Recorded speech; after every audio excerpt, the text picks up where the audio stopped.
especially as it applies to the University of Maryland College Park campus. I want to just acknowledge really quickly that we're really grateful for the co-partnership in putting on this program with the School of Public Health, as well as the Center for Diversity and Inclusion in Higher Education in the College of Education.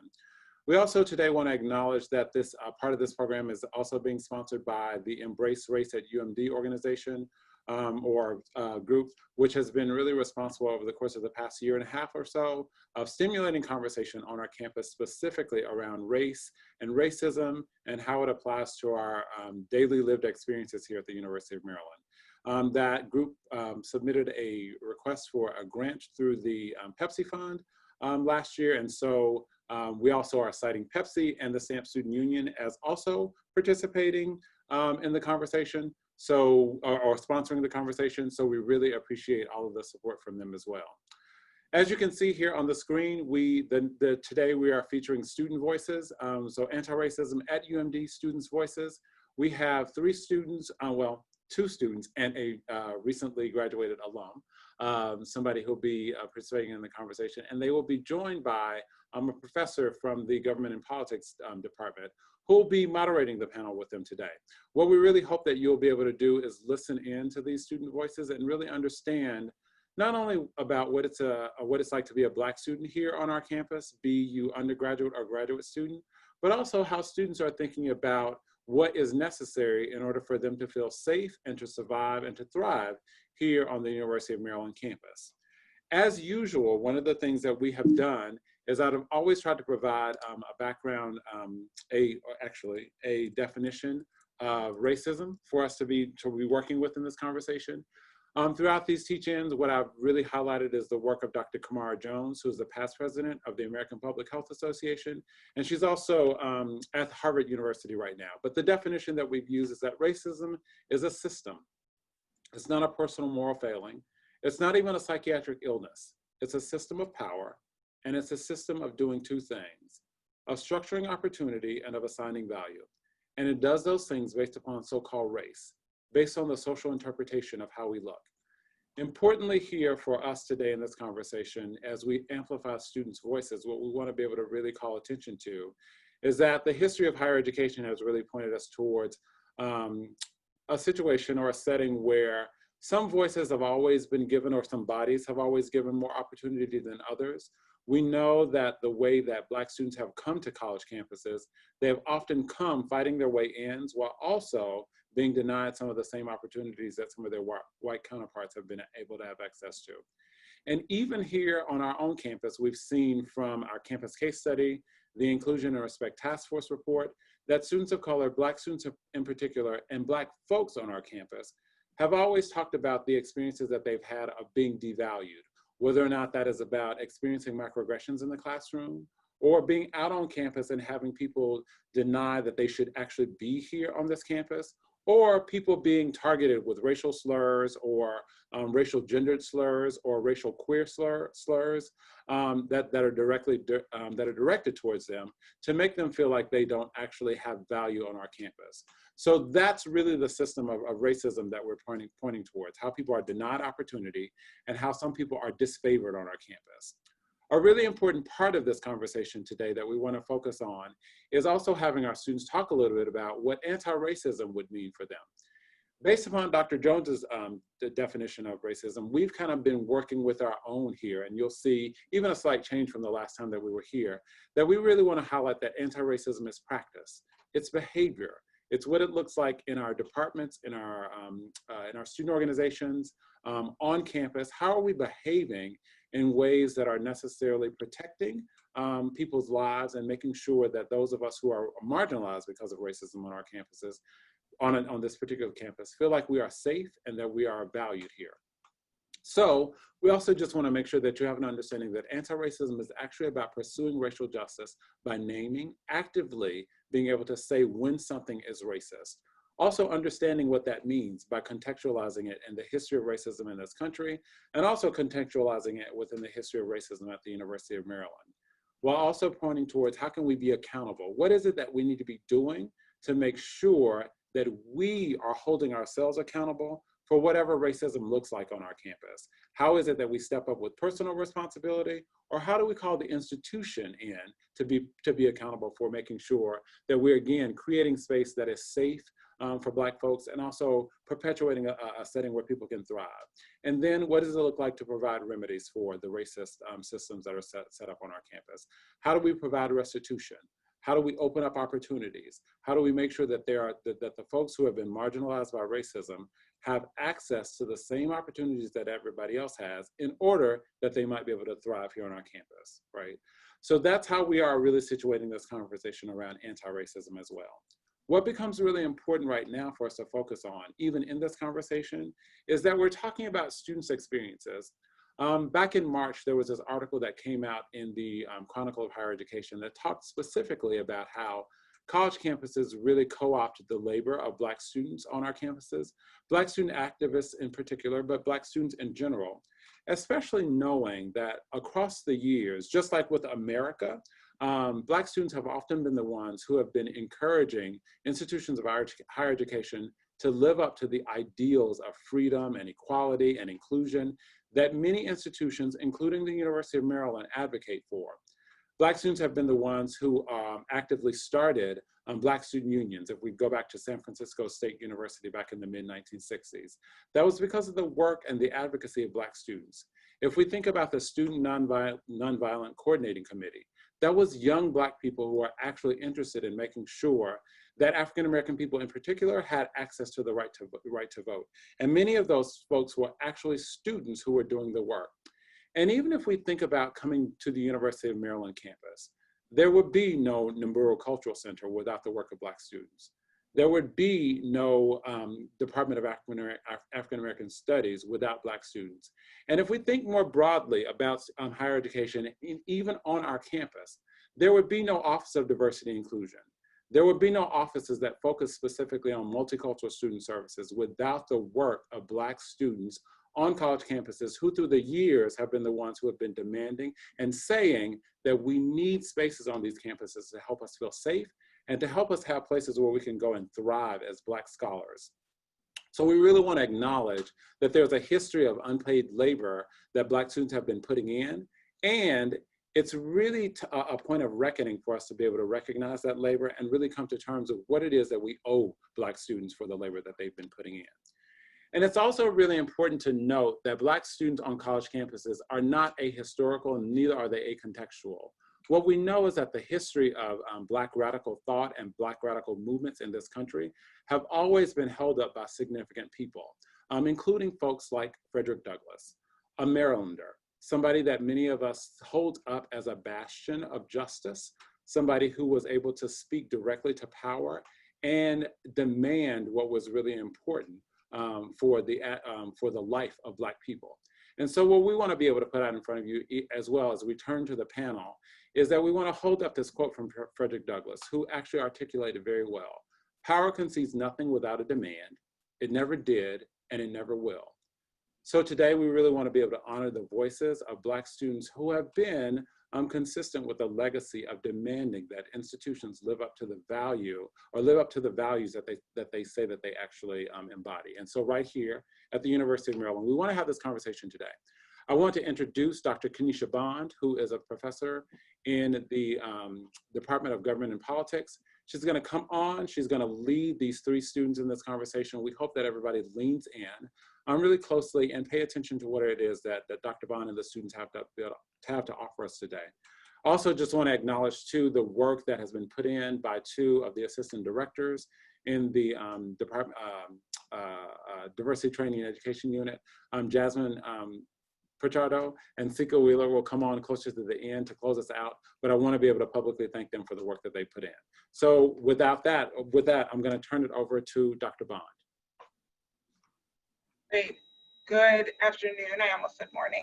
To everybody tuning in, everyone that's participating, thank you so much for the time and the energy that you are devoting to this today, whether it's to speak or to listen. Hopefully, no matter how you participate, you will learn, particularly from these tremendous student leaders who are simply representatives of sort of the deep well of student leadership that's on this campus. So I am going to try to not take up too much space in order to allow them to really shine here, but I do want to sort of underscore Carlton's comments about how best we can honor really the commitment that students, and particularly Black students and other students of color, have made to advancement, both institutional and cultural advancement at the University of Maryland. One of the best ways that we can avoid giving institutions and institutional representatives too much of the credit for sort of the positive institutional and cultural shifts that happen on University of Maryland's campus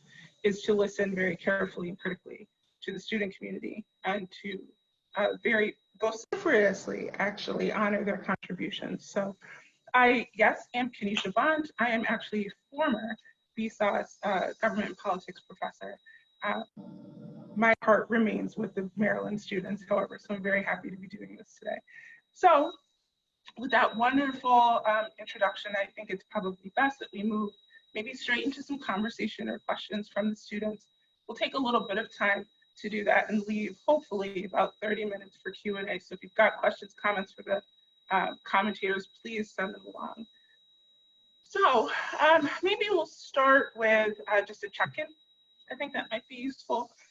Knowing the impact that folks are experiencing right now from all of the current events and all of the long-standing events that maybe might not be so current, but just sort of a continuation of politics or life as usual in the United States. I'm wondering sort of why you all decided to take part in this panel, and maybe particularly as you think about that question, you might think about how hearing sort of this quote, this very powerful quote from Frederick Douglass, might be informing your desires for participation, not only in this conversation, but in most of the work that you do on campus. And maybe if we can start with Saba, I think that might be great. Definitely. So that quote, I love it because it has the word demands in it. And for whatever reason, sometimes people see the things that students say as just requests or like recommendations. And I've even had a member of administration tell me before, I don't like the word demands. So when I hear things like that, and I think back to the fact that, you know, Frederick Douglass did have this quote, and demands are necessary, that's action, and it's not to be taken lightly. It makes me think about the hierarchy of just like power and that power dynamic, and how easily it is forgotten that without the students, there is no school.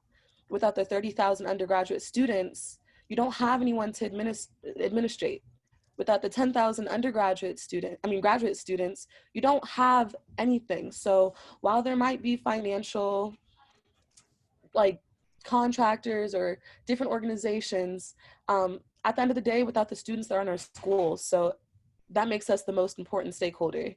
As far as the check-in though, I'm feeling pretty hopeful that, you know, demands will be seen as such, because they were necessary in the past.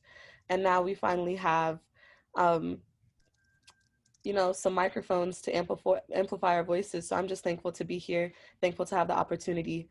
And I'm really looking forward to hearing everything that everyone has to say. That's fantastic, Saba, thank you. Grateful for your time. And I think that that's absolutely correct. Like you said, students really at the end of the day are the heart and soul and the meat and potatoes, right? And the vegetables too, and the fruits, and all of that, right, of the university. If universities aren't oriented around student experiences holistically, then there's always something to be adjusted. So it's a really good point. Yuné, you want to jump in? Mm-hmm.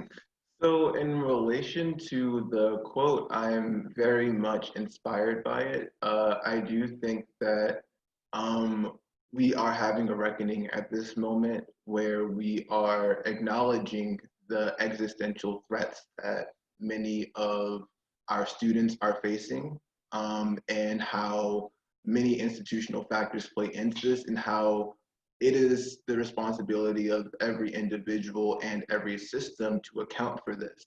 And it's really nice to see the students, people on the ground, young people, older people, everyone trying to engage these issues in the ways that they know how. Of course, there's always things that can be adjusted, and that's why I'm here, actually. Like, that's why I think a lot of people are starting to speak out about their unique opinions and, you know, to influence the conversation in ways that most people would consider to be, you know, would say is unrealistic.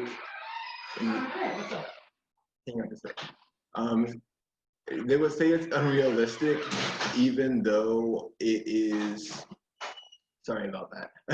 They would say it's unrealistic, even though it is very, it's based in our material reality, right? The making people understand that that some people actually do live in an entirely different world than others, and that will impact our needs, it'll impact our viewpoints, and to come into that conversation saying with understanding is something that I want for everyone. Fantastic. World building, such an important part of the collegiate experience, right? You can't build a community unless you can build a shared world together. It's a really poignant point. Absolutely. Christina, how about you? What are your thoughts? Yes, thank you so much. Hi, everybody. My name is Christina. I use she, her pronouns. And just checking in, honestly, I would like to echo everything else people have said in terms of just feeling optimistic and hopeful. I think that as the graduate student on this panel, I feel as though it's imperative for me to be here, for graduate representation to be here on this panel, because like I said before, graduate students are in a very precarious situation in which we're not really seen as employees, but we're not represented in terms of student conversation, as the undergraduate students often outnumber us as graduate students. And then as Black graduate students, we're an even smaller minority within the graduate school as a whole. And because we're so diverse in terms of our experiences, some people come in with master's degrees, others do not. That's like myself. Some people have families, some people don't. Some people are full-time employees at the university. Some people work multiple part-time jobs. It's really important to go ahead and just speak a little bit to the Black graduate student experience here at Maryland. In terms of me doing the work that I do, I was very involved in terms of student activism on campus as an undergraduate when I went to Washington State University.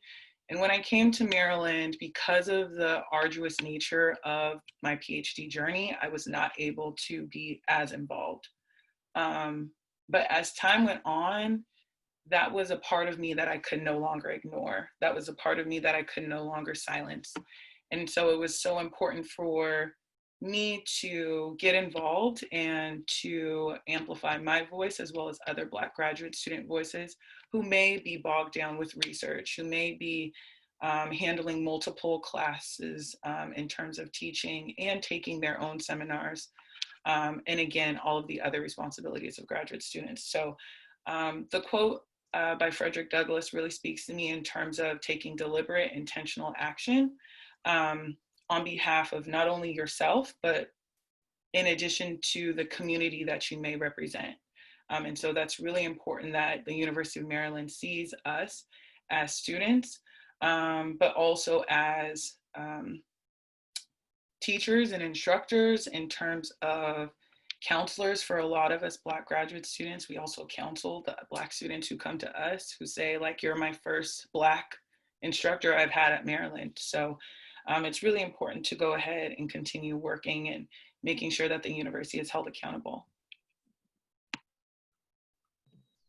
Christina, I'm so glad that you brought that up, right? Sort of the hybrid position that graduate students often occupy on a college campus. And this isn't to say that undergraduates don't also have multiple sort of roles and responsibilities that they have to fulfill, but as folks who are training to be part of the sort of faculty class in a way, of universities, sort of what we expect of graduate students and what we require of graduate students, both as student advocates and then also as sort of young professionals, is a really complicated relationship to navigate.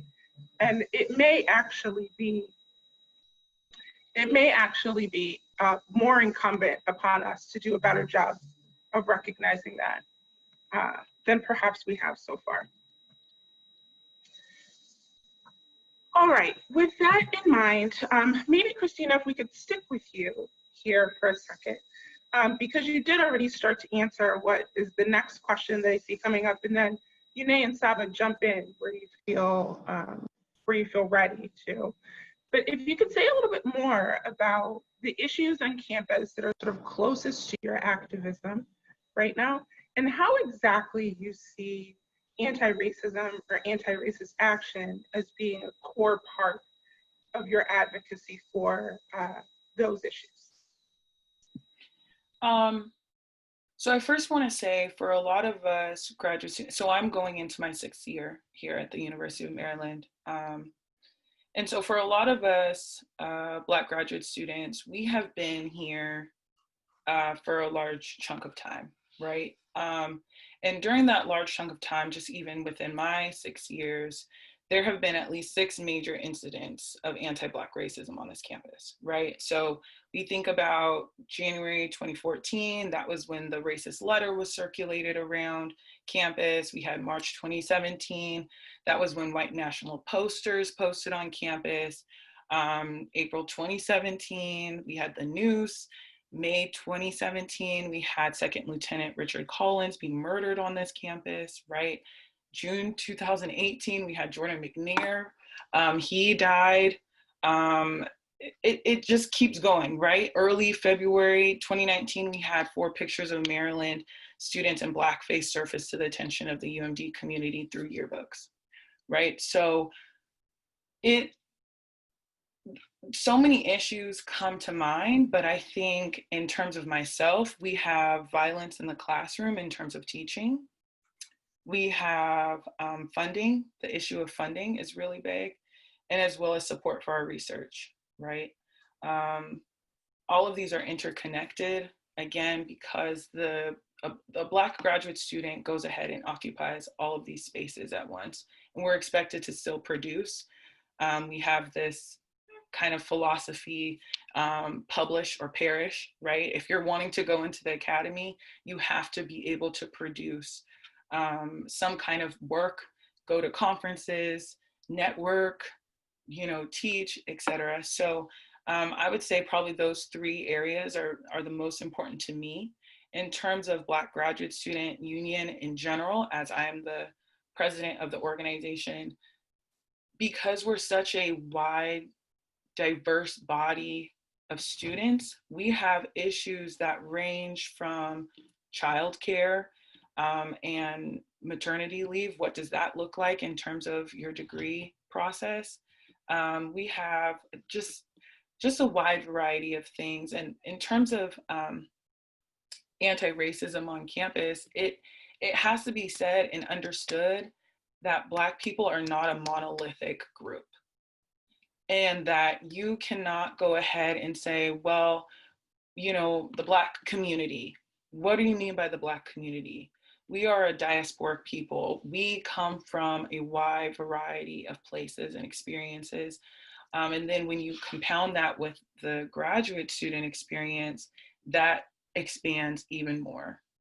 And so that's just a basic thing that the university must understand, is that there are nuances within the community that have to be recognized and appreciated and acknowledged. Hey, so I very much agree with you, especially on the part of violence in institutions, especially ideological violence. So I personally align myself with the Black anarchist movement, and there are a lot of misconceptions about the movement as a whole. Just a little summary, it's 3 lenses combined. The first is decolonization practice, which is queer theory, and it's a skepticism towards the white gaze or institutions, social constructs, etc., And while it's most often applied to gender and sexuality, the queer theory and decolonization practices extends to conversations about disability, color privilege, appearance, so many different other things. The second lens is intersectionality, where it's a form of class analysis, and we're basically looking at multiple forms of oppression, how they intersect, how they can co-occur, and how power relations can affect access to resources. And then the third aspect is anarchy, and that is basically a breakdown and a skepticism towards unjust or unnecessary hierarchies, and replacing them with more horizontal power structures via mutual aid and other practices such as that. And from what I've seen in the School of Public Policy, and I've attended graduate classes, I've been a teaching assistant myself.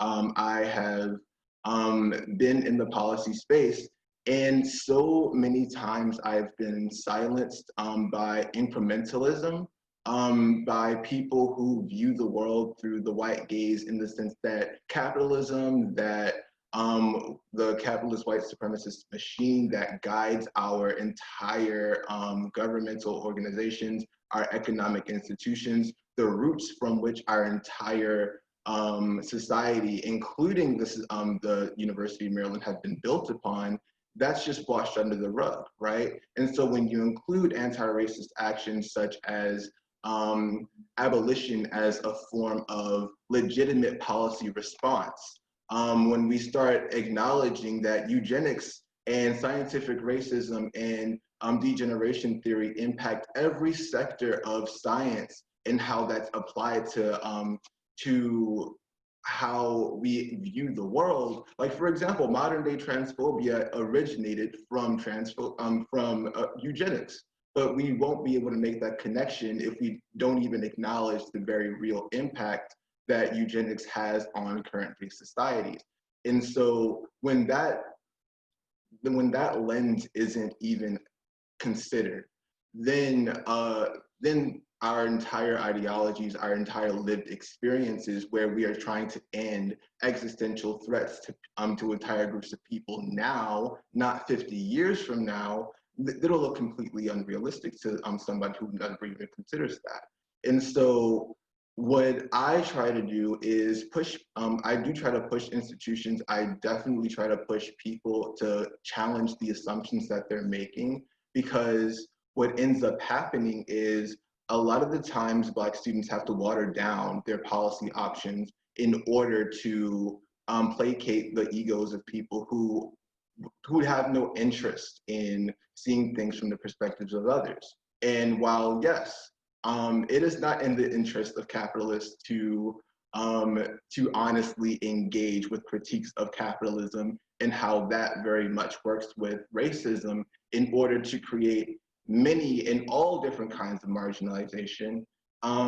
But what we have to realize is that there is a very real and a very present impact on students, right? Because it's not just Black students it's having an impact on, it's having an impact on all students of color, even white students, right? I can guarantee you, and I've done this several times, you can get any group of 10, 15 people of any race in the undergraduate school. And I've done this so many times, and I'm not making like a super general statement and saying this is everybody, but half of us will usually be experiencing some form of economic hardship. We'll have some form of unaddressed trauma that we know and that is exasperated by the academic institutions that we're a part of, and that go largely unaddressed and affect our ability to function currently and in the future.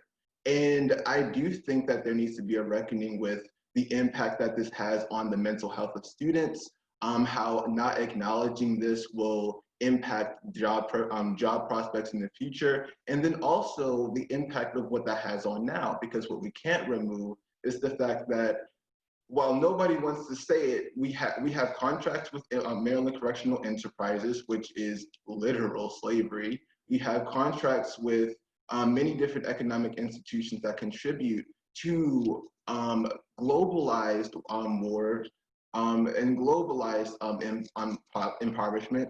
And so we need to be demanding that our university puts its money where its mouth is, and also acknowledges the very real issues that are happening to us, and that this can't be expected to happen 10 years in the future, because we don't have 10 years anymore, right? When we're talking about this, we're talking about the climate issues that we're facing as well, that this is not something that we can put off anymore.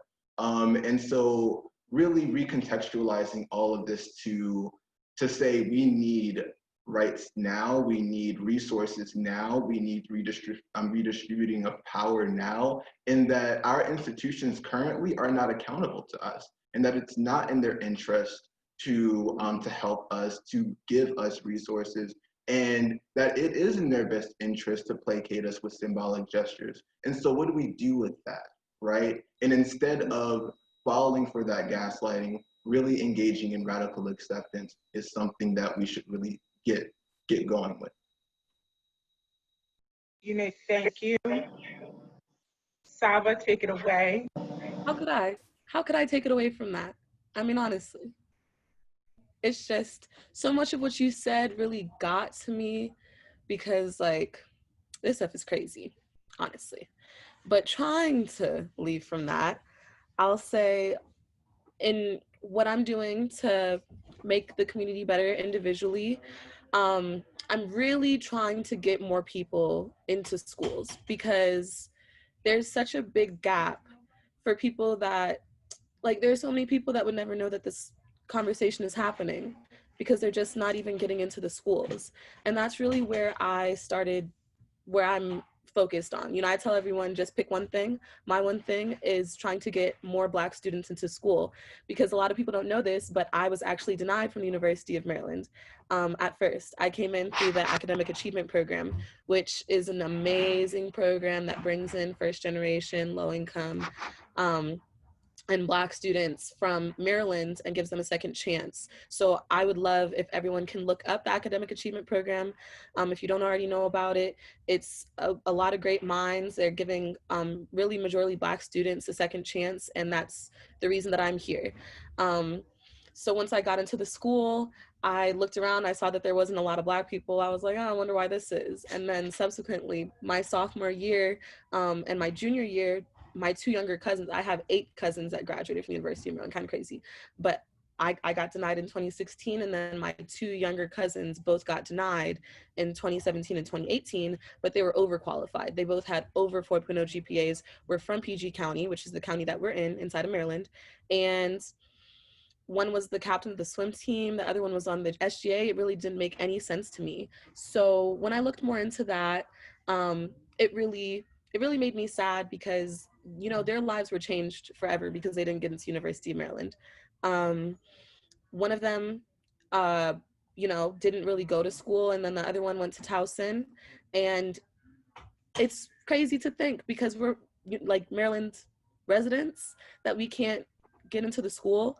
And, you know, I'm not one to automatically think, oh, it's because of the race. But I really started looking into it, and a lot of people don't know this, but in 2018, Maryland had its lowest number of lowest population of Black student enrollment, so freshman enrollment, ever since we started recording in 1992. It was 7.8%. And when I saw that happened in 2018, the 21st century, I was like, whoa, like, how is this possible? I thought that this was like a diverse and inclusive space. And so that's when I started looking into it on the like statistics level. I was an economics major, so I love looking at data and all those things.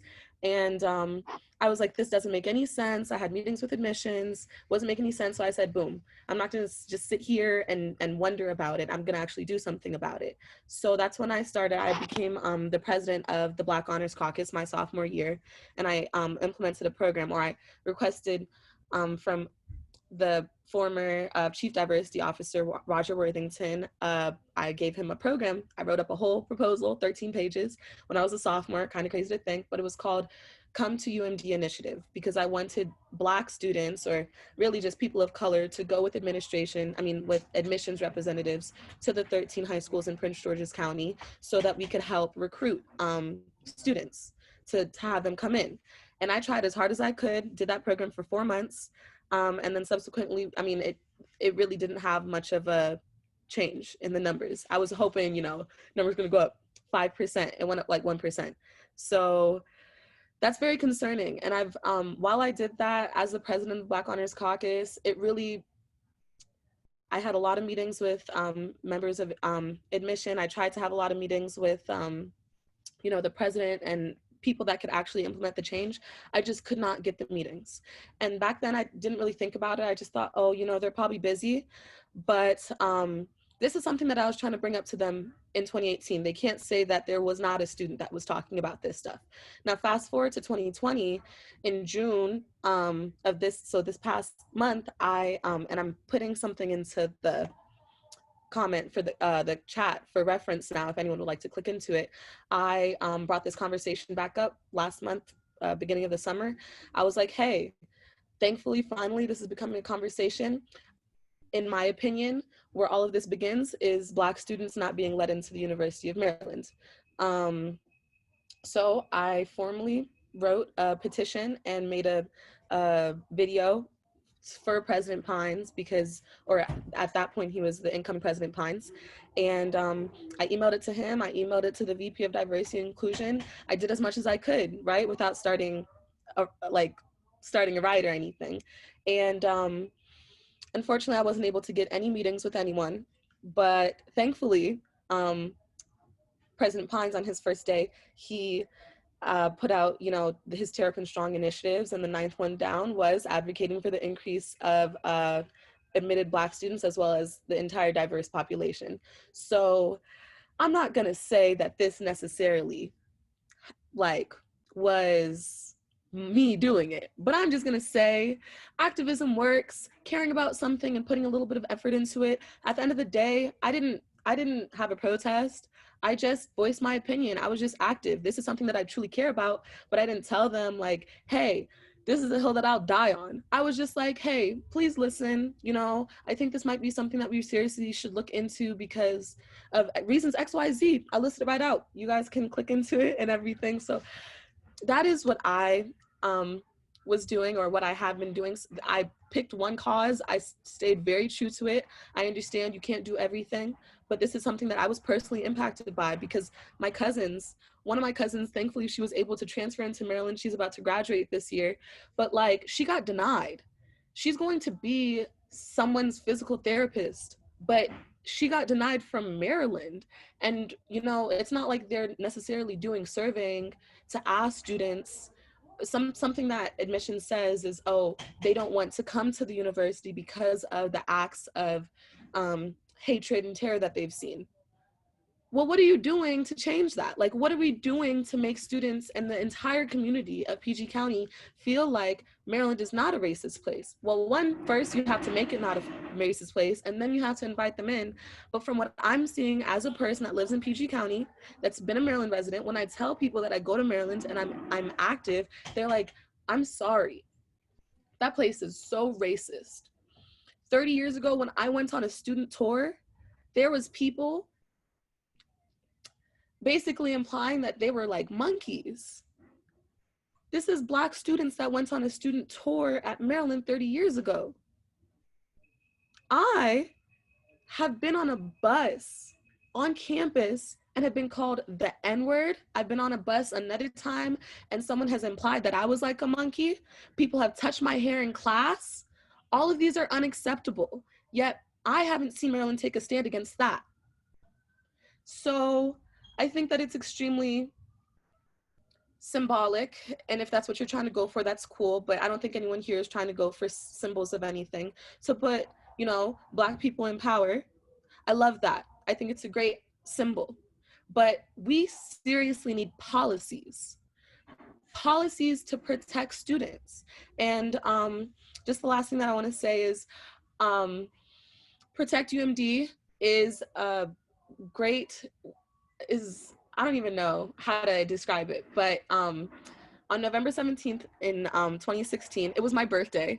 They had one of the largest scale protests that has ever happened on Maryland's campus. 25 student groups came together, and I'm so thankful to say that I was a part of that. I'm so thankful to say that I was in their organizing meetings, and they put together 64 demands, very much criticized for weeks and weeks. From imagine 25 student orgs. We can't even get 5 student orgs to come together on the same basis, but 25 student orgs came together. They did that. Then they had to wait 3 months for the president to acknowledge them formally. And when he did, he said that, and this is something else that I'm going to link, in a statement called True to Our Values, President Lowe and the rest of his administration signed off on a statement that says these students did come together, 25 student groups, but this is what we think about their demands, 64 demands. He said some of them were illegal, unnecessary, and just absolutely won't be taken into consideration. One of the things that he noted was prayer rooms. He said prayer rooms are unnecessary, but prayer rooms are in government facilities. So that is something that I care about. That is something that I am dedicating myself to make sure that other people, you know, look into. And I'm gonna link the that into the chat right now. So thank you. Thank you. I just want to take a second here for the family in the audience that's listening to this. If you don't hear these people teaching right now, I don't know what you're listening to. This is beyond what we could hope for, I think, as faculty, as administrators, as members of the university community, to have the opportunity to be educated by folks that not only have the depth of analysis, but also the breadth of context that you all bring to your understanding of not just your own activism on this campus, but what this campus provides to you and how it might be shaping your opportunities and also your challenges to conducting that activism and to being successful at it. And I thank you from the bottom of my heart for your time right now. Absolutely. I just had to take a second because that was an education. It was a tremendous education, and I thank you for that, all of you. This said, sort of with this breadth and this depth of experience and of understanding that you have, I wonder if you can think a little bit for us out loud about how the current context of perhaps physical isolation or social distancing, physical distancing, however you want to put it, how the context of the current global pandemic might be influencing the way that you think about communicating and building community amongst each other. Maybe particularly if you want to think about how social media might be influencing your activism, either how it's influencing you or how you think there are opportunities that emerge for fostering better communication perhaps between the university representatives and also students. I'll leave it up to you to decide who wants to go first. I would love to talk about this very quickly because I would just like to throw some things out about it. I think that it would be remiss of us, we would be naive to not look at things that are happening directly around us in relation to opening back up the university. So I live in DC, Ward 5. I'm very involved inside of violence interruption. I work at a violence prevention organization. I work with homeless people, and I work to give homeless people food every single day of the week, except for Sundays, Mondays. And so what I've been seeing in my research is that for the coronavirus deaths, last time that I checked, it was 550 deaths, and 3 out of 4 deaths are from Black people. And Black people make up less than 45% of DC's population. So that right there should be a lot of people, it's just something to look into, right? You would hope that there's a lot of initiatives making sure that that Black people are being protected from coronavirus, especially because they are being hurt more so. Like, we all understand how racism goes. We all understand how vulnerable people are the first to get exploited. And so when they're not being protected, they will die. And in this case, it's very literal. Black people are dying in DC to coronavirus at just a extremely disproportionate rate. So when I'm thinking about social distancing, and now actually was living in DC, now I live in College Park, live right behind Cornerstone, Bentley's, all that stuff. Got to drive past it on my way home from work every day, and I see the type of people that are at these bars and don't have any masks on, don't have any masks anywhere in sight. The people working there don't have any masks on, don't have any masks on in sight. And then I think about all the Black people that have died and about how people show themselves to respect Black people, and how if they had an opportunity, would they help someone else, or would they be considerate of other people? It's just a lot of inconsideration going on in general, right? And going back and forth between DC and College Park, it makes me think, like, we know that this stuff is happening in DC. Very easily we can point to some statistics and look at it. It's so careless what the administration is doing to protect vulnerable students. I'm talking about commuter students that have to go back to their families every day. I'm talking about the faculty and staff members that are older and more vulnerable anyways. And then you just throw being Black on top of all of that because intersectionality, it's looking terrible for us. It's looking terrible any way that you split it. And then it's a recession on top of that. Like, something I've been saying recently is that we need to incorporate corporate compassion. You do not know what's going on in people's lives at all. You don't know if I'm unemployed. You don't know if I just lost a family member, knock on wood. You don't know anything. And this is the worst times that anyone that's been living right now has ever seen, most of us. We've never known anything like this. So I just feel very strongly about these things. I've known people that have died to coronavirus. And so, like, when I see things like the school adds an addendum to the housing policy that every single student has to sign that says they won't be giving any refunds. They're just releasing all obligations to give any refunds to students. And I think about social distancing. If the school can't even be compassionate to us, how can we assume that, and we pay them, how can we assume that other students are going to be socially distancing because if it's not best for them, it's best for someone else? They don't care about us. They don't care about us. There are racists on campus. You think they'll look at the fact that Black people are dying disproportionately to coronavirus deaths and they're going to be more considerate because they know that there are Black people on campus? Absolutely not. Don't think it. It's not possible. I'm so sorry. It's not going to happen. So we need policies put in place because we cannot just expect people to socially distance. And we need the administration to do what they know is right and really protect students. Sorry, thank you. Thank you. Thank you. Yeah. I very much empathize with what you're saying. I'm going to say the quiet part out loud. We have a Nazi problem in this country. We have a problem with white supremacists. Let's not forget that it was the United States that inspired the Nazi movement, not the other way around, right?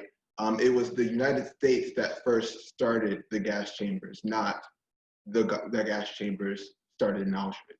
So when we're thinking about the legacy and what the United States is willing to do and how they view their citizens, we need to stop assuming this utopian ideology of us living in a democracy, because we don't. Voters have a statistically near zero impact on the passage of policy. Gerrymandering, voter suppression, the legalization of bribery, the destruction of our entire environment, the denial, and mind you, the denial of healthcare is an extremist view.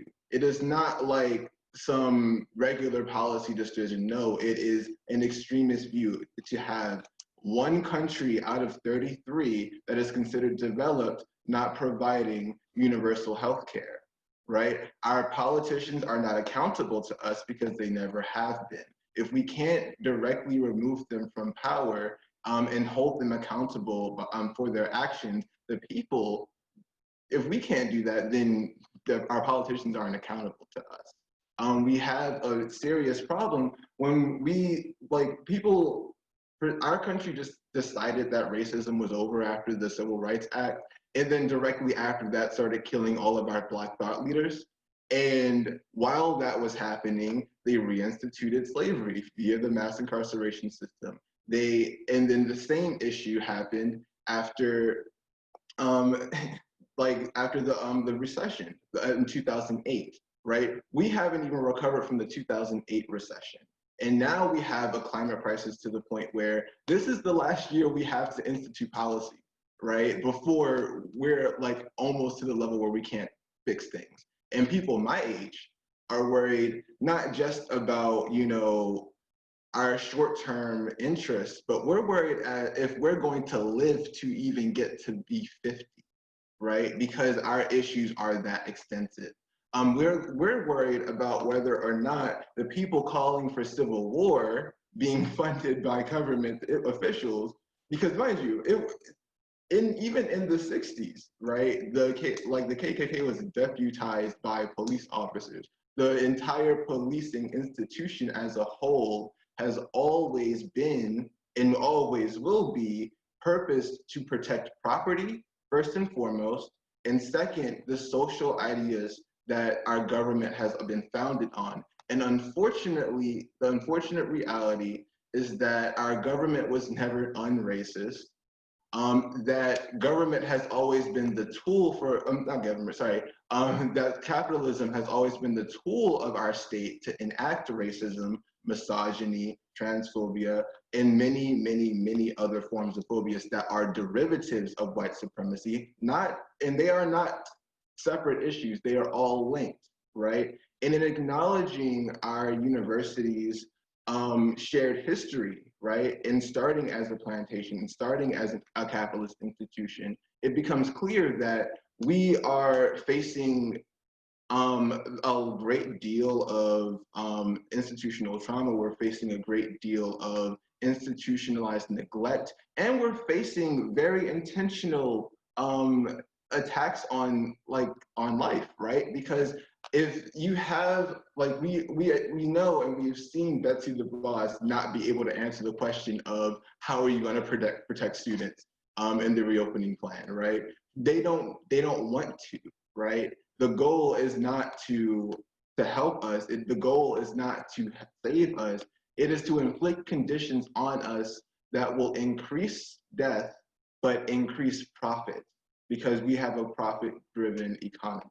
And so if the purpose of government in and of itself is not to serve the people, but instead to pursue the profit, and if our politicians aren't held accountable to us, if our institutions aren't held accountable to us, and if these forms of aid aren't being given from the top down and instead are being stolen, right? Because we're paying a large amount of money for tuition, for fees, for living expenses. Many students on campus are housing insecure, myself included. Many people on campus are food insecure, myself included. There are many students that have disabilities, myself included. And there are so many other people who have faced gender-based violence, in so many different other forms of violence. We've already talked about the many forms of, putting nooses on buildings, or in my case, having students describe how gentrification in DC is a good thing in freshman year of high school, or not high school, sorry, freshman year of my year in college, or even worse, having those same people allegedly write the N-word on my Black RA's whiteboard when I was the only Black student on the floor. Having all of these different systems of violence, let alone the pervasive rape culture that's on campus, let alone the pervasive culture that excuses systems for harming people. Because when we talk about our government institutions, we whitewash it a lot. When we talk about our academic institutions, including the University of Maryland, we whitewash it a lot. We center everything on what is comfortable for those in power, right? So we are worried about controlling the message so that people can catch up. And our job is not to catch people up. It's for people to catch up while we're doing the work. And I do think that student-centered activism is the key to that, where we're controlling and concentrating power in the citizenry, where we're controlling the resources. And I do think that if our institution really wants to say that it's accountable to us, that it's actually trying to assist us, then it should support more decentralized methods of not just redistributing resources, but also funding efforts to engage in community healing, because so many of our students have been traumatized, and that trauma does stay, and it affects us physically, because that affects like the whole issue with heart disease and so many other illnesses is very much linked to community trauma, especially when it comes to Black and brown people.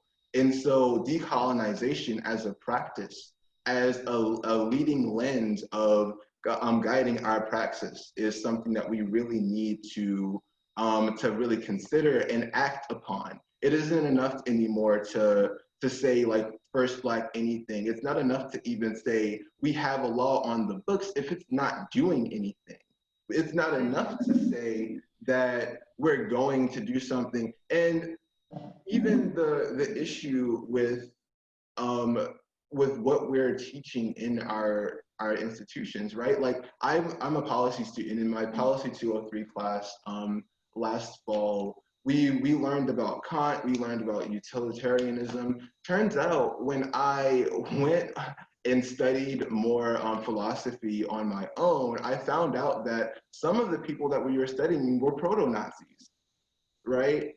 And that was never even mentioned in class. And so even the fact of maintaining these ideologies unquestioned, not even saying what are we assuming in what we're teaching people? What are we assuming when we're creating policy? What are we assuming when we're reinforcing hierarchy in any way, shape, or form? And how can we flatten those hierarchies to more decentralized, people-centered means? And I do think that a society built, a community built on healing, togetherness, and not just relying on institutions, but also basically concentrating that power in the minds and hearts of people is something that we can do, especially because this is a community, right? If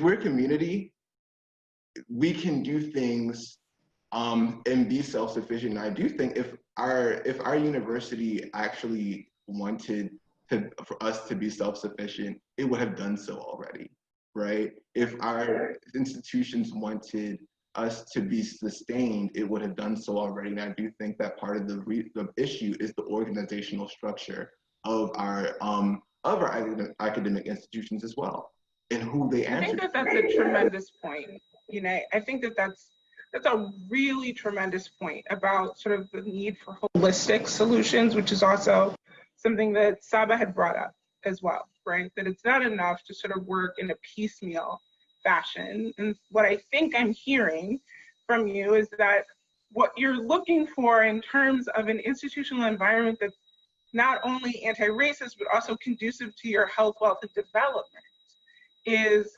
sort of to have faculty and administrators act as accomplices to you rather than just allies, to have a serious degree of commitment to not only sort of coming up with a solution that may or may not have involved your input, but also deeply understanding sort of where your demand actually comes from.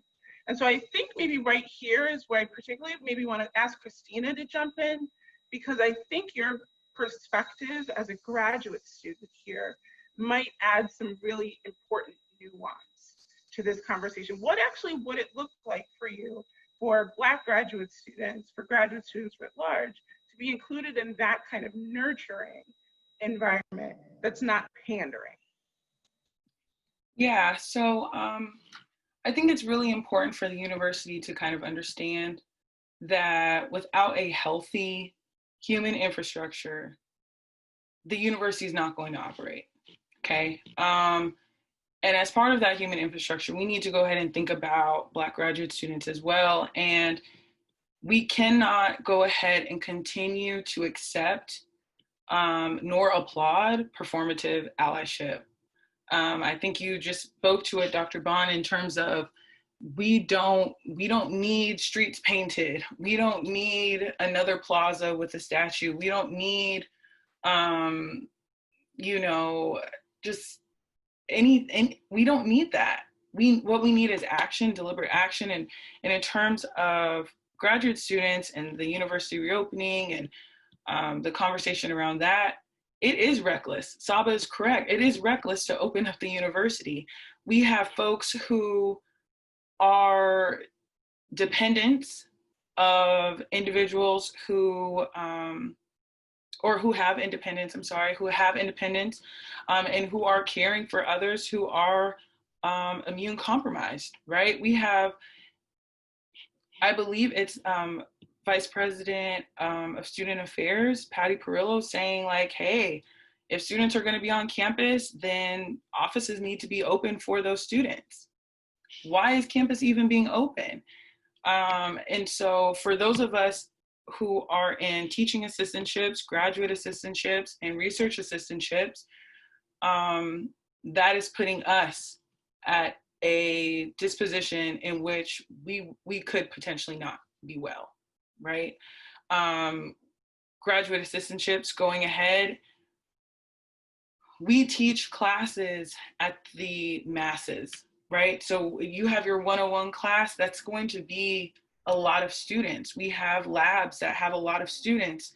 I know folks who are in STEM fields and the humanities and education and social sciences who fear, like we have genuine fear. How are we going to be able to ensure that we are safe, that our students are safe?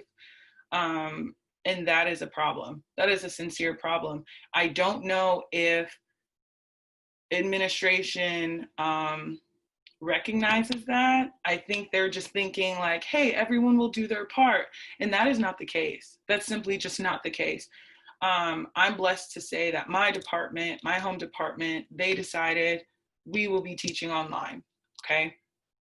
However, that is not the case for many other departments, and that's not the case for many other Black graduate students who already were getting paid at the minimum $17,000, $18,000, right? So how are we going to go ahead and survive off of something that's very similarly close to the poverty line in the metropolitan Washington, D.C. area, and you're expecting us to still produce work? We're still expected to make degree progress on our dissertation or theses. We're still expected to be in our labs.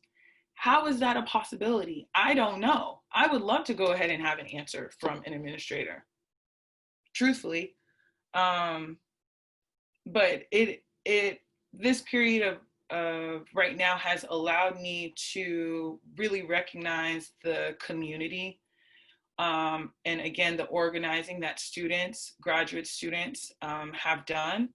In terms of my department, we have folks who have collectively organized to raise funds for the American Studies graduate students. And we've been able to raise funds.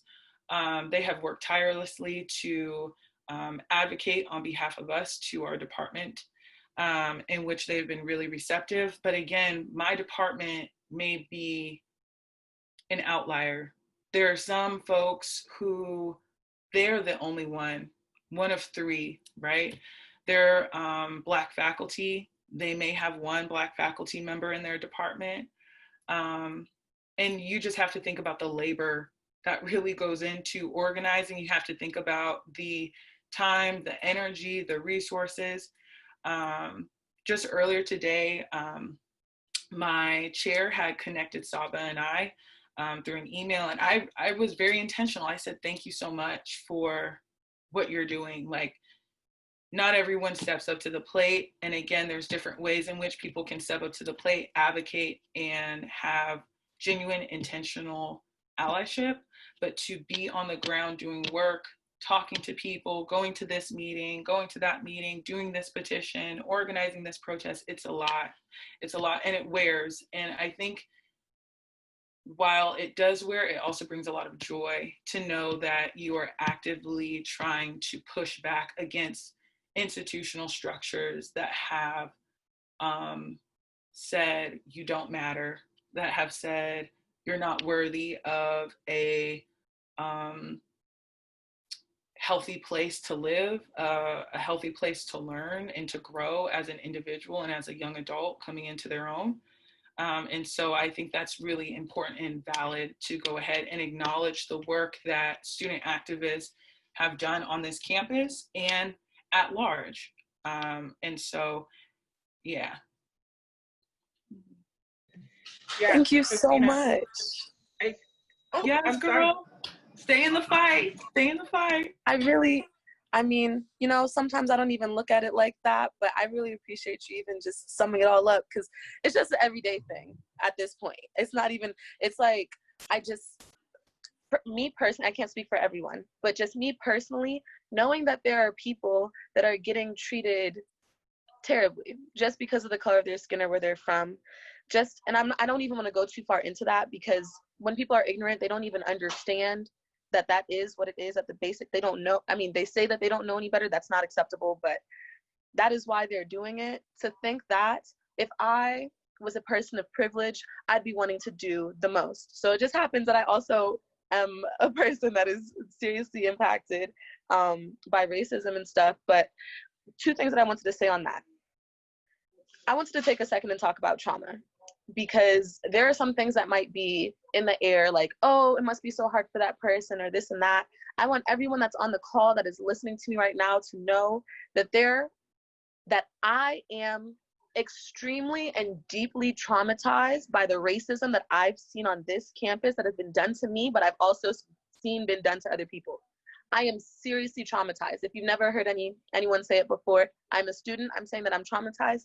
And on top of that, 2 weeks ago, I had one of my friends who's also very hardworking organizer. She's not organizing with Black Terps Matter, but she's an artist. She does everything that she can. She called me and she was crying and she told me, Saba, I'm tired. And when you hear a Black woman say that they're tired, not like, oh, I'm kind of sleepy, but she's just tired, like she is exhausted. You have to really sit and listen and just let some stuff, you know, fall to the side, really have a serious conversation with that person. She told me that, you know, we're part of this organization, a student group on campus called Startup Shell, completely male dominated, white man dominated. I don't think they've ever seen a person of color in a leadership position. And she went and she came to the group chat and said, hey, we have a shared space within the group. She said, when I go in there, people are racist towards me. And I want you guys to know that. I'm not calling out anyone individually, but I really want you to know that I have faced racism in this form. And this was 2 weeks ago. And students came back to her trying to tell her how they're not racist. People wrote letters, addressed all of the Black people that are in Startup Shell, which is only 3 people out of this cohort of probably 30 active people, and said, well, I know that you might say that you feel like this, but this is my response to it.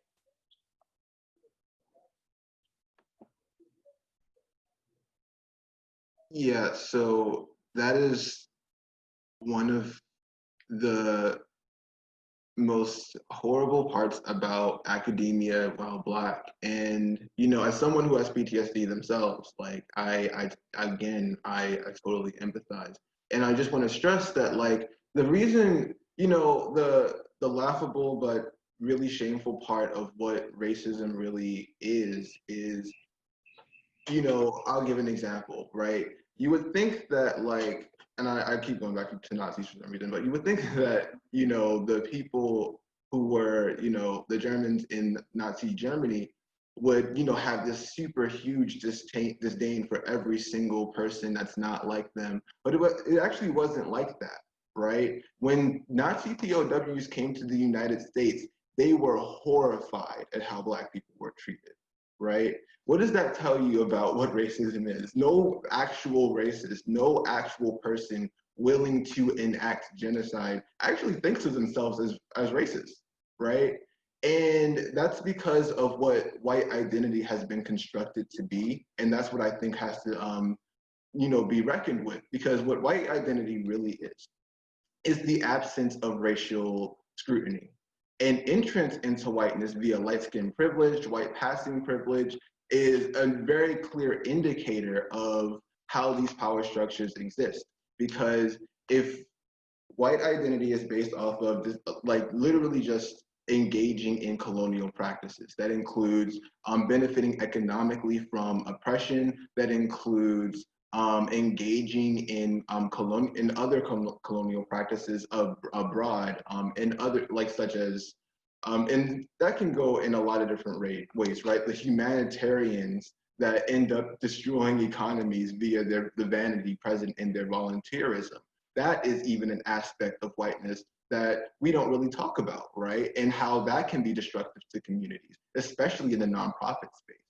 And so, though it's not enough for white people to just say they're not racist. It doesn't matter if you don't think you're racist, because institutionally speaking, the act of benefiting from the oppression of another group, whether passive or active, because there really is no difference, that's not anything. The act of benefiting from the oppression of another group is what privilege is. And what anti-racism really is the subversion of that. I don't just want accomplices. I want abolitionists. I want race traitors, right? If a white person calls you an N-word lover, that's a good thing. I mean, because let's be honest, if you make somebody who has clear prejudices uncomfortable, you're doing it right. If it's kind of like you have to get uncomfortable. You have to acknowledge that at some point you did benefit and contribute and have these ideas. And it also has to be a reckoning and thinking, like, whiteness, I mean, it's not an individual act. Racism was never an individual act. And even me, right, coming to UMD, I wasn't necessarily even coming just for an educational experience. I was trying to escape a already tumultuous living experience, right? So I was already coming from an experience where I had economic hardships, where I had issues with, like, generational abuse, where I had issues with generational trauma and racism in my own communities, and seeing the pervasion of poisoning via lead in Baltimore, or the pervasion of mass poverty, and even the reinforcement of white power structures in predominantly Black spaces, right? That can still happen. It is a reckoning where we have to really chastise the presence and the assumption of hierarchy as the default, and in actively working to subvert it. If you are not actively subverting hierarchy, if you actively aren't providing people with the resources that they need, not just equality, but equity, right? Then you aren't really doing anything, right? Because because at the end of the day, if you can only make small reforms, what ends up happening is that racism will just adapt and become more covert. In fact, the main reason why I keep comparing this to Nazi Germany is because Hitler had a speech where he was speaking to people and talking about Russia, and what stuck out to me was that he said Russia is going to be our Mississippi, right? If he never said it was going to be anywhere else, he said it's going to be our Mississippi. And if we can inspire that kind of violence, if we can inspire that same violence is still inherent in our system. And that violence can be passive, it can be active, it can be economic, it can be emotional, it can be via neglect, it can be via gaslighting, which is the denial of one's reality. And gaslighting is a form of emotional abuse, right? And that kind of abusive dynamic is very much present in between institutions and the people that they claim to serve, because their claim to serve is an act of gaslighting, just based off of our experience alone, right? It isn't enough to say, oh, yeah, go ahead.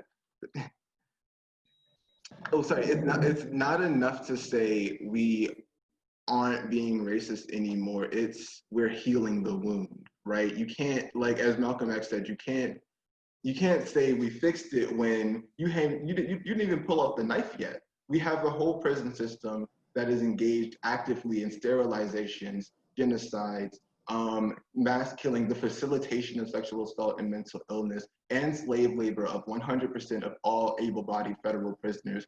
And we have an institution such as UMD that benefits from that, right? So this is a really important, another important, I think, connection to make, right? So what I hear all of you saying, and we may have lost Saba for a second, but I'm sure she'll be back. What I hear all of you saying is that, oh, okay, great, hi.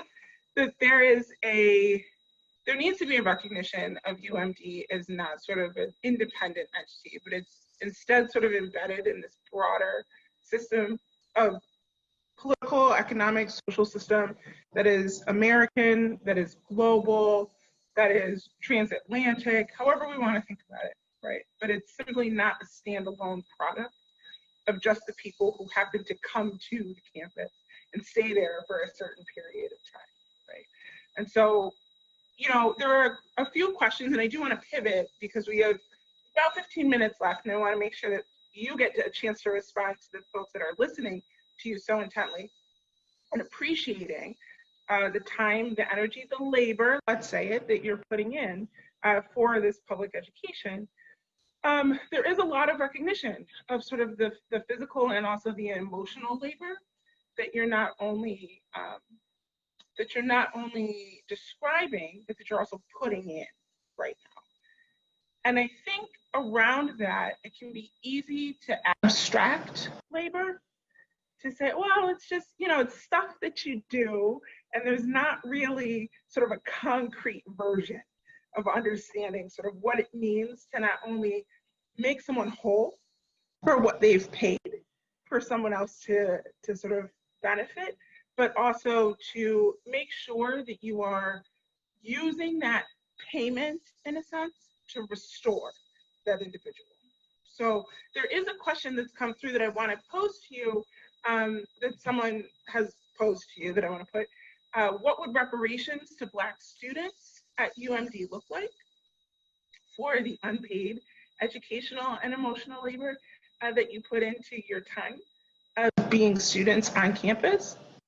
I would maybe like to ask you to think in these last 15 minutes a little bit broader than simply reparation, not just what would it take to repair Black students that have had experiences that you're recounting and other experiences that aren't being recounted in this panel, but what would it take to restore a relationship between university representatives and student body such that we can move forward into a different sort of institution that better serves what y'all came to campus for.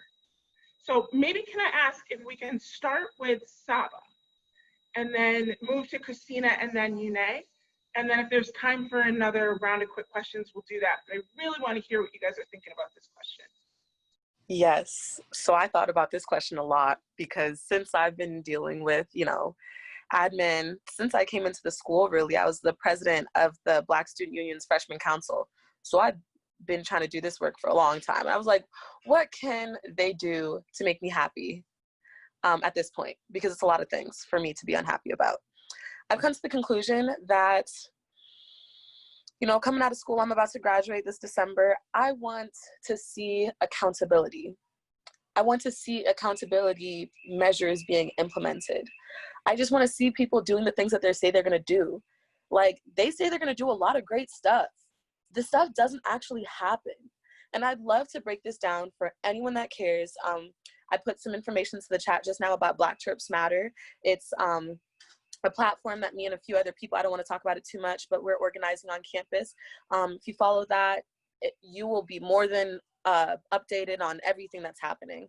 We're actually providing updates for all of the different organizations that have petitions and everyone on campus that's doing something. We're kind of being like the centralized voice. So just once, like, for accountability sake, and also through Black Trips Matter, we're trying to set the standard. So everything that we do, we're hoping that people hold us accountable. But this is how I feel about accountability and why I feel like it's so disrespectful. In 2018, the day before President Lowe resigned, he said that diverse student enrollment is a serious issue, and I'm going to be taking a serious stand on it. You all can see it. It's a public statement he put out on October 30th of 2018. And I don't want to misquote him, but the gist of it was that Black student enrollment is a serious problem. So I'm going to start a council called like the Enrollment Action Council. If you look it up on Google, Enrollment Action Council, UMD, I think it'll come up. And he said, we're going to be putting together students, staff, faculty, community members. We're going to be culminating all of the great resources that Maryland has, and we're going to be giving that to all of the students in Maryland so they know that Maryland is a great place for them to come. Sounds great. Sounds perfect. This is around the same time that I'm doing my stuff. I'm like, amazing. It might have even made me chill out a little bit because I'm like, oh, they've got this. The next day, he resigned. He remained president for 2 years. He got paid $720,000 a year. He never did anything with that. There was nothing. I tried, I asked, I was like, I'll even behead on it. This is such a great idea. Please, where is it? Nothing, nothing. And what am I supposed to do to hold him accountable? I tried to have meetings with him. One of the things that happened also in 2018, spring semester, he gave me an award. I got an award called the President's Commission on Ethnic Minority Issues. It's given to one student a year. I got that award. I asked him at that award ceremony, can we meet? Because I have some things that I want to ask you. He said, yeah. I've never met with him. I have about 6 emails that show that I tried. Never could get a meeting. So I don't want everyone to look at this and be like, oh, all the students feel like this. I don't know if any students are, right? I just know that I tried really freaking hard and I had an award from him. He awarded me for this. So tell me that's not symbolic. So Saba, does accountability for you look like responsiveness? Accountability for me looks like when an anti-racism action plan is put out, and the first thing that is on that action plan is community conversations, and they say that students will be able to have their voices heard. And then I sign up for it, and they email me back and say, sorry, your spot has been canceled because there's only space for 12 people, and even though we have an overwhelming amount of students that want to be involved in this, there's no extra group for you. You won't have your voice heard. That is not accountability, because I'm looking at this is Maryland, the University of Maryland's response to everything that's going on right now. The first thing they said they were gonna do is have community conversations. And I can't be in the conversation, and you told me this is the chance for me to have my voice heard, and then you cancel it for me, and you don't tell me, oh, later you're gonna be able to have your voice heard. No, nothing. Mm-hmm. That Responsive, is not just responsiveness, but responsive communication that's actually based in honesty. Right? Yeah, and honestly, that honesty needs to be about sort of how much in resources are those with access to the resources willing to expend. And if there's a limited pool of resources, then that needs to be communicated in an honest way instead of what sounds like pandering. If this is sort of fair way to kind of paraphrase what you're saying. Yes. I think that's an incredible lesson for those that asked this question, that wanted to know sort of what does reparations look like for Black students. Looks like putting your money where your mouth is and making sure that you don't overpromise where you can't follow through. Christina, what are your thoughts? So there's so many options, right, for reparations. First of all, I want to go ahead and make it very crystal clear that it is not just the responsibility of the Office of Diversity and Inclusion to do this work. It is simply not. The staff are overworked, underfunded, and they do phenomenal work on this campus, whether it be training, whether it be programs, whether it be, panels like this in which they organize. This should not be the responsibility of just this office. There has to be buy-in from other stakeholders in the university. With that being said, after being here, going on my 6th year, I cannot tell you how many climate surveys I've done. I cannot tell you how many conversation circles I've been a part of. I cannot tell you how many community listening sessions I have been doing. The data is out there. And what I need for administration to understand is that you have to take the time to read it. You have to do some work too. It should not fall onto student responsibility. It should not fall onto our shoulders. We have undergraduates who are trying to graduate and become career ready. We have graduate students who are trying to defend their theses and dissertations and try and find a job in this economy. Like, we don't have the capacity, right? This is when administration needs to step up. I myself, as someone who's been here for a while, I'm tired. We're talking about trauma. Trauma is when I went and got awarded the Women of Influence Award in 2019. Okay, I was very excited. My dad flew from Seattle, which is where I'm from. I was very proud, very excited. President Lowe, this is my first time interacting with him. He went and gave me my little turtle pin. I said, oh, wow, this is exciting. Granted, I don't really affiliate with the university like that because I have not had the best experience. But I got my little turtle pin. I'm excited. And he says, go ahead and take this little turtle pin for when you go down to Emory, mistaking me for the undergraduate recipient of that award. So you just introduced me. You just shook my hand. You just took a picture with myself and my father. And then you misidentified me with the other and only Black woman in this group of women. That is a problem. That is a problem. And so for many administrators, they have higher degrees, and you need to put that degree to use. You need to do some work. It is not our job. It is not our labor. That is what you get paid hundreds of thousands of dollars for, when I'm getting paid my $18,000 on my assistantship. And so if we're talking about putting our money where our mouth is, we need to talk about assistantships. We need to talk about the amount of assistantships. Some people are on full assistantships, some are on half. Some people, like myself, I had an overload position where I'm doing a full assistantship and then an additional 10 hours just so I can go ahead and make rent. That is a problem. And so we can talk about funding. We can talk about even access to the university. Get rid of the GRE exam. That is an impediment for individuals to apply into graduate school, right? We're talking about application fees. Waive the fee. We're talking about teaching and research. Obviously, COVID has disrupted many of our possibilities in terms of conducting our research. Luckily, I was able to go ahead and do things virtually through Zoom in terms of my interviews, but many Black graduate students have had their degree process or progress, be disrupted because of COVID.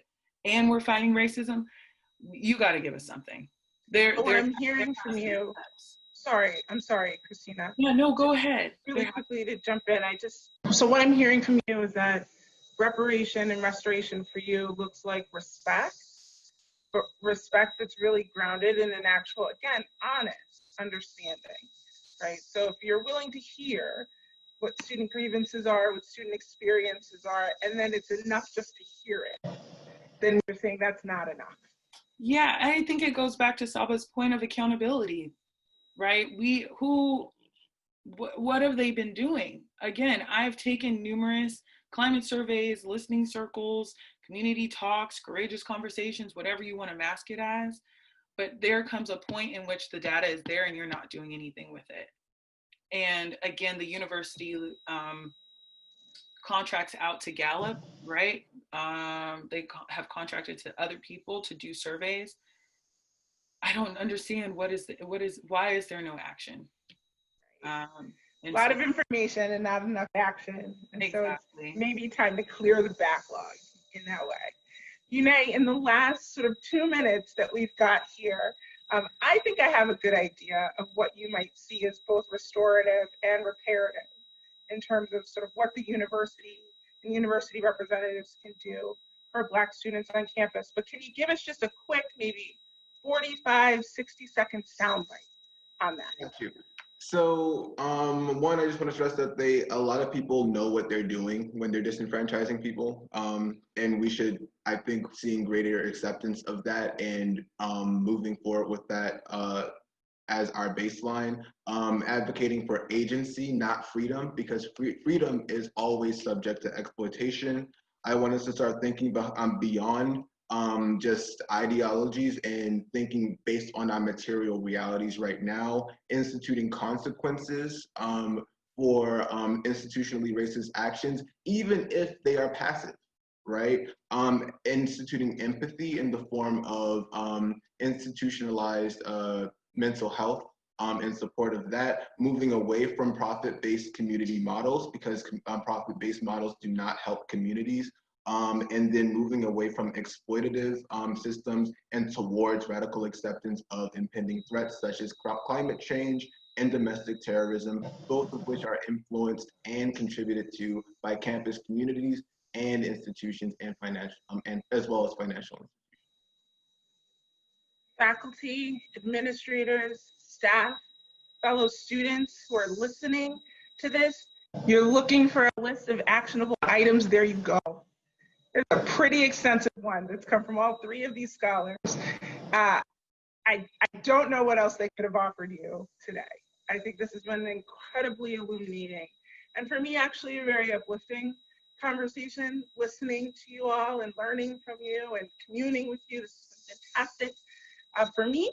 And so I'll be selfish about that and sort of claim a lot of joy from this experience with you. I know that there are a couple of closing remarks that are coming from some of the organizers, but as they work their way into the conversation, I just want to thank you again for the time and the commitment that you've shown to this campus and to the community on this campus. You wouldn't be doing this if you didn't actually want to see some of this progress that you're asking for, so thank you. Thank you so much for inviting me. Hi all, this is Jazmin tuning in. I just want to take a second to thank all of you. You have given us so much. You have given us a gift in your honesty, in your vulnerability. So I just need to say I hear you all. I hear your calls to action, and that I'm taking that really closely to heart and really thinking about what more I can do to support our students on campus. To our participants, our attendees who are here today, thank you for joining us. This is part 1 of 2.